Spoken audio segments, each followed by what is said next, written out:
Raditubillahi roba wa bilislamina wa bimuhammadin nabiya wa rasulullah. Lisani sadiri wa yasir amri wa qudrat wa datan lisani yafqahu qawli.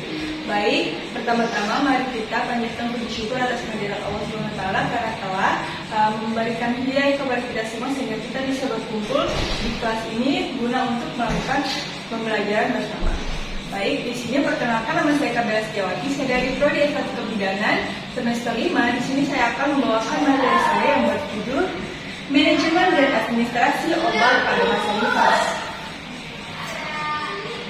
Sebelum lanjut, apa sih obat itu dan apa sih nifas dan apa itu menyusui? Di sini, obat adalah zat apapun itu yang menyebabkan perubahan fisiologi dan psikologis organisme saat mengkonsumsinya. Kemudian nifas, masa setelah keluarnya plasenta sampai dengan kembalinya reproduksi ke bentuk semula. Normalnya waktu nifas itu berlangsung selama 6 minggu atau 40 hari. Kemudian menyusui, proses pemberian susu kepada bayi atau anak kecil dengan air susu ibu melalui atau ASI dari payudara ibu. Kemudian farmakologi dan penggunaan obat-obatan dalam masa nifas. Di sini ada beberapa aspek obat yang akan saya bahas. Yang pertama obat analgetik, yang kedua ada obat antibiotik, yang ketiga ada obat uterotonika, yang keempat ada multivitamin, yang kelima adalah suplementasi, dan yang keenam meningkatkan fungsi usus. Nah, beberapa jenis obat yang dapat digunakan pada masa nifas ada yang obat mengandung bahan kimiawi dan ada juga obat yang mengandung ekstrak tumbuhan. Yang pertama ada obat analgetik. Analgetik adalah obat peredah nyeri yang bisa ditemukan di apotek atau ditebus dengan resep dokter. Contoh dari obat analgetik ada ibuprofen dan juga paracetamol. Kemudian yang kedua ada antibiotik. Antibiotik merupakan obat yang digunakan untuk mengatasi infeksi bakteri. Ada dua cara pengkerjaan dari obat antibiotik. Yang pertama dia membunuh bakteri dan yang kedua dia menghentikan perkembangbiakan dari bakteri. Kemudian ada 4 prinsip-prinsip antibiotik dalam penggunaannya. Yang pertama, antibiotik bijak. Yang kedua, terapi empiris dan definitif. Yang ketiga, prolaksis bedah. Yang keempat, kombinasi. Contoh dari antibiotik adalah amoxicillin. Kemudian obat uterotonika. Uterotonika juga disebut dengan oksitosida. Keuntungan dari pemberian obat uterotonika adalah untuk mengurangi perdarahan pada kelas 3 dan mempercepat lahirnya plasenta. Kemudian di sini ada beberapa obat uterotonika yang akan saya jelaskan. Yang pertama oksitosin. Obat ini menimbulkan kontraksi uterusnya meningkat seiring dengan meningkatnya umur kehamilan dan timbulnya reseptor oksitosin.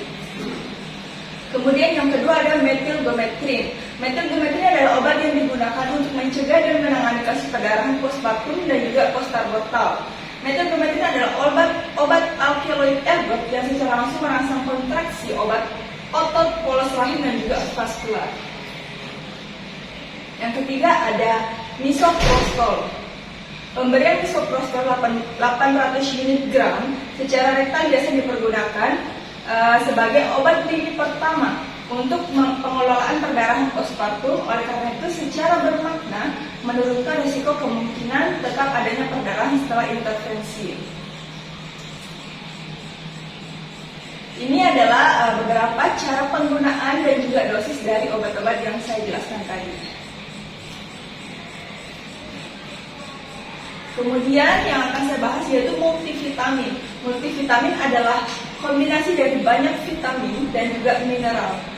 Ibu menyusui memang membutuhkan beberapa vitamin yang dapat membantu proses persalinan pemulihan pasca persalinan dan membantu ibu menjaga persediaan dari susu ibu atau ASI.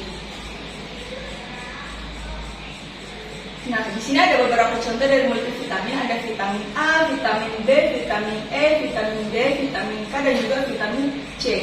Selanjutnya adalah suplemen ASI. Ini contoh beberapa suplemen ASI yang baik untuk ibu nifas. Yang pertama ada metoclopramid, yang kedua ada domperidone, yang ketiga ada sulfirid, yang keempat adalah tamam, yang kelima adalah chlorpromazine, yang keenam ada tirotropin, relaxing hormon atau TRH. Yang ketujuh, suplemen dengan nutrisi penting asam folat dan vitamin. Kemudian ada obat yang meningkatkan fungsi usus, meningkatkan motilitas usus yang menggunakan obat konstipasi. Obat pencair osmotik merangsang tubuh untuk meningkatkan jumlah cairan dalam usus sehingga tinja dilunakkan dan didorong keluar tubuh. Contoh obatnya ada laktulosa dan juga makrobol. Kemudian obat pencahar pembentuk tinja, membuat tinja menyerap cairan dan menjadi lunak sehingga dapat dikeluarkan dengan mudah. Contoh obatnya ada scampis-fabula dan metilselulosa. Kemudian obat pencahar stimulan merangsang dan membantu otot yang melapisi saluran pencernaan untuk mendorong tinja dalam usus besar menuju anus. Contohnya ada senabiscodil dan juga sodium picosulfat. Nah, ini ada beberapa referensi yang saya gunakan dalam materi ini. Baik, itu saja materi yang saya berikan. Jika ada yang ditanyakan, saya persilakan. Baik, ada yang ingin bertanya? Saya, Mbak. Iya, Mbak, silakan. Tolong jelaskan prinsip-prinsip antibiotik dalam penggunaannya. Oh iya, di sini tadi saya memberikan 4 prinsip antibiotik. Yang pertama ada antibiotik bijak, di mana pemberian obat antibiotik yang adekuat, dosis dan nama penggunaannya yang tepat ya. Kemudian ada terapi empiris dan definitif. Terapi empiris adalah pemberian obat antibiotik dalam kasus ini di mana penyebab bakterinya belum diketahui atau belum jelas. Dan definitif ini adalah pemberian obat antibiotik di mana dalam kasus ini penyebab bakterinya itu sudah jelas atau sudah diketahui. Kemudian profilaksis bedah, pemberian obat antibiotik sebelum operasi sampai dengan 24 jam setelah operasi. Kemudian kombinasi adalah pemberian obat antibiotik yang digabungkan dari prinsip-prinsip sebelumnya. Begitu. Apakah sudah jelas, Mbak? Jelas, Mbak. Makasih. Sama-sama. Baik. Cukup sampai di sini saja presentasi dari saya. Mohon kurang dan lebihnya mohon dimaafkan. Terima kasih. Wassalamualaikum warahmatullahi wabarakatuh.